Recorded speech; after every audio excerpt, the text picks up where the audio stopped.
মাত্র একটি ভিডিওতে আরবি ভাষা শেখার এমন এক সহজ এবং দুর্দান্ত কৌশল নিয়ে হাজির হয়েছে, যা আপনি একবার সম্পূর্ণ দেখতে পারলে আরবিতে অনর্গল কথা বলতে পারবেন। আপনি যদি প্রবাসের সম্মান নিয়ে মাথা উঁচু করে বাঁচতে চান এবং আরবিতে অনর্গল কথা বলতে চান, তাহলে বলছি ভিডিওটি 1 সেকেন্ডও স্কিপ না করে পুরো ভিডিওটি মনোযোগ সহকারে শেষ পর্যন্ত দেখুন। আর আপনি যদি চ্যানেলে নতুন হয়ে থাকেন, তাহলে দেরি কেন, এখনই সাবস্ক্রাইব করুন। তাহলে চলুন শুরু করি। আমি এই কাজটি জানি এর আরবি বাক্য আনা আরেফ হাদা শগল। এখানে আনা অর্থ আমি, আরেফ অর্থ জানা বা জানি, হাদা অর্থ এই, শগল অর্থ কাজ বা কাজটি। আমি এই কাজটি জানি এর আরবি বাক্য আনা আরেফ হাদা শগল। এখন মনে করেন আপনি বলতে চান যে সে এই কাজটি জানে, তখন এর আরবি বাক্য হবে হুয়া আরেফ হাদা শগল। হুয়া আরেফ হাদা শগল। আবার যদি আপনি বলতে চান যে তুমি এই কাজটি জানো, তখন এর আরবি বাক্য হবে ইনতা আরেফ হাদা শগল। ইনতা আরেফ হাদা শগল। এখন আমরা সবাই চলে যাব। এর আরবি বাক্য হচ্ছে নাহনু কুল্লু রোহ আলহিন। এখানে নাহনু অর্থ আমরা, কুল্লু অর্থ সবাই, রোহ অর্থ যাওয়া বা যাব, আলহিন অর্থ হচ্ছে এখন। এখন আমরা সবাই চলে যাব। এর আরবি বাক্য হচ্ছে নাহনু কুল্লু রোহ আলহিন। এখন মনে করেন আপনি বলতে চান যে এখন আমি চলে যাব, তখন এর আরবি বাক্য হবে আনা রোহ আলহিন। আনা রোহ আলহিন। তুমি 1 ঘন্টা পরে আসো। এর আরবি বাক্য হচ্ছে ইনতা তাআল বাদ সাআ। এখানে ইনতা অর্থ তুমি, তাআল অর্থ আসা বা আসো, বাদ অর্থ পরে, সাআ অর্থ হচ্ছে ঘন্টা। তুমি 1 ঘন্টা পরে আসো। এর আরবি বাক্য হচ্ছে ইনতা তাআল বাদ সাআ। ইনতা তাআল বাদ সাআ।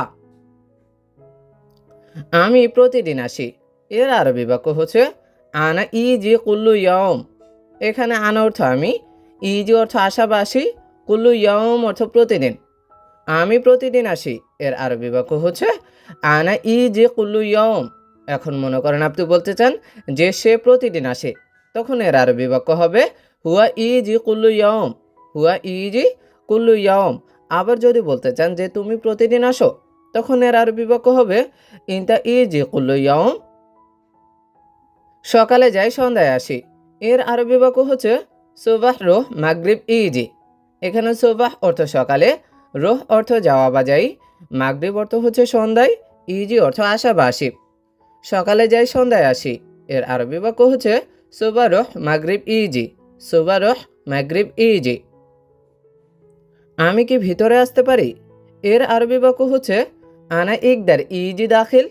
এখানে আনা অর্থ আমি, ইকদার অর্থ পারা বা পারি, ইজি অর্থ আসা বা আসতে, দাখিল অর্থ হচ্ছে ভিতরে। আমি কি ভিতরে আসতে পারি? এর আরবি বাক্য আনা ইকদার ইজি দাখিল। আনা ইকদার ইজি দাখিল। এখন মনে করেন আপনি বলতে চান সে কি ভিতরে আসতে পারে, তখন এর আরবি বাক্য হবে হুয়া ইকদার ইজি দাখিল। হুয়া ইকদার ইজি দাখিল। মক্কা যাব উমরা করতে। এর আরবি বাক্য হচ্ছে রোহ মক্কা সাউই উমরাহ। এখানে রোহ অর্থ যাওয়া বা যাব, সাউই অর্থ করা বা করতে, উমরা অর্থ উমরা। মক্কা যাব উমরা করতে। এর আরবি বাক্য হচ্ছে রোহ মক্কা সাউই উমরাহ। রোহ মক্কা সাউই উমরাহ। কোম্পানির গাড়ির অপেক্ষা করছি। এর আরবি বাক্য হচ্ছে ইন্তেজার সাইয়ারা শরিকা। এখানে ইন্তেজার অর্থ অপেক্ষা করা বা করছি, সাইয়ারা অর্থ গাড়ি, শরিকা অর্থ হচ্ছে কোম্পানি। কোম্পানির গাড়ির অপেক্ষা করছি। এর আরবি বাক্য হচ্ছে ইন্তেজার সাইয়ারা শরিকা। ইন্তেজার সাইয়ারা শরিকা। কত দিনের ছুটি লাগবে? এর আরবি বাক্য হচ্ছে কাম ইয়াউম আবগা ইজাজা। এখানে কাম অর্থ কত, ইয়াউম অর্থ দিন, আবগা অর্থ লাগবে, ইজাজা অর্থ ছুটি। কত দিনের ছুটি লাগবে? এর আরবি বাক্য হচ্ছে কাম ইয়াউম আবগা ইজাজা। কাম ইয়াউম আবগা ইজাজা। তোমার লাগবে নাকি লাগবে না? এর আরবি বাক্য হচ্ছে ইনতা আবগা ওয়ালা মাই আবগা। এখানে ইনতা অর্থ তোমার, আবগা অর্থ লাগবে, ওয়ালা অর্থ নাকি, মাই আবগা অর্থ লাগবে না। তোমার লাগবে নাকি লাগবে না? এর আরবি বাক্য হচ্ছে ইনতা আবগা ওয়ালা মাই আবগা। এখন মনে করেন আপনি বলতে চান যে তার লাগবে নাকি লাগবে না, তখন এর আরবি বাক্য হবে হুয়া আবগা ওয়ালা মাই আবগা। হুয়া আবগা ওয়ালা মাই আবগা। আমার দেশে যাওয়া প্রয়োজন, এর আরবি বাক্য হচ্ছে আনা আবগা রুহ বিলাদ। এখানে আনা অর্থ আমার, আবগা অর্থ দরকার বা প্রয়োজন, রুহ অর্থ যাওয়া, বিলাদ অর্থ হচ্ছে দেশে। আমার দেশে যাওয়া প্রয়োজন, এর আরবি বাক্য হচ্ছে আনা আবগা রুহ বিলাদ। এখন মনে করেন আপনি বলতে চান যে তার দেশে যাওয়া প্রয়োজন, তখন এর আরবি বাক্য হবে হুয়া আবগা রুহ বিলাদ, হুয়া আবগা রুহ বিলাদ। তার মানে তোমার কাজ নেই, এর আরবি বাক্য হচ্ছে ইয়ানি ইনতা মাফি শগল। এখানে ইয়ানি অর্থ হচ্ছে তার মানে, ইনতা অর্থ তোমার, মাফি শগল অর্থ কাজ নেই। তার মানে তোমার কাজ নেই, এর আরবি বাক্য হচ্ছে ইয়ানি ইনতা মাফি শগল, ইয়ানি ইনতা মাফি শগল। এটা অবশ্যই আজ শেষ করতে হবে, এর আরবি বাক্য হচ্ছে হাদা লাজিম খালাস আলিয়াউম। এখানে হাদা অর্থ এটা, লাজিম অর্থ অবশ্যই, খালাস অর্থ শেষ করা, আলিয়াউম অর্থ আজ। এটা অবশ্যই আজ শেষ করতে হবে, এর আরবি বাক্য হচ্ছে হাদা লাজিম খালাস আলিয়াউম, হাদা লাজিম খালাস আলিয়াউম।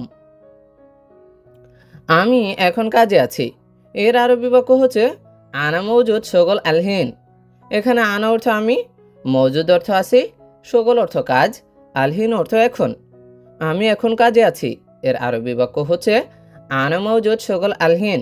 এখন মনে করেন আপনি বলতে চান যে সে এখন কাজে আছে, তখন এর আরবি বাক্য হবে হুয়া মৌজুদ শগল আলহিন।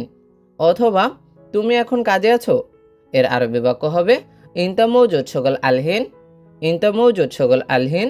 আবার যদি আপনি কারো নাম ধরে বলতে চান, যেমন তামিম এখন কাজে আছে, তখন এর আরবি বাক্য হবে তামিম মৌজুদ শগল আলহিন, তামিম মৌজুদ শগল আলহিন।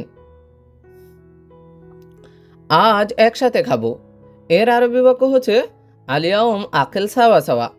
এখানে আলিয়াউম অর্থ আজ, আকেল অর্থ খাওয়া বা খাবো, সাওয়া সাওয়া অর্থ একসাথে। আজ একসাথে খাবো, এর আরবি বাক্য হচ্ছে আলিয়াউম আকেল সাওয়া সাওয়া, আলিয়াউম আকেল সাওয়া সাওয়া। তাড়াতাড়ি বাসায় আসো, এর আরবি বাক্য হচ্ছে তাল বেত সুরা সুরা। এখানে তাল অর্থ আসা বা আসো, বেত অর্থ হচ্ছে বাসায়, সুরা সুরা অর্থ তাড়াতাড়ি। তাড়াতাড়ি বাসায় আসো, এর আরবি বাক্য হচ্ছে তাল বেত সুরা সুরা, তাল বেত সুরা সুরা। আমি ধূমপান করি না, এর আরবি বাক্য হচ্ছে আনা মাফি শরাব দোকান। এখানে আনা অর্থ আমি, মাফি শরাব অর্থ হচ্ছে পান করি না, আর দোকান অর্থ হচ্ছে ধূমপান। আমি ধূমপান করি না, এর আরবি বাক্য হচ্ছে আনা মাফি শরাব দোকান, আনা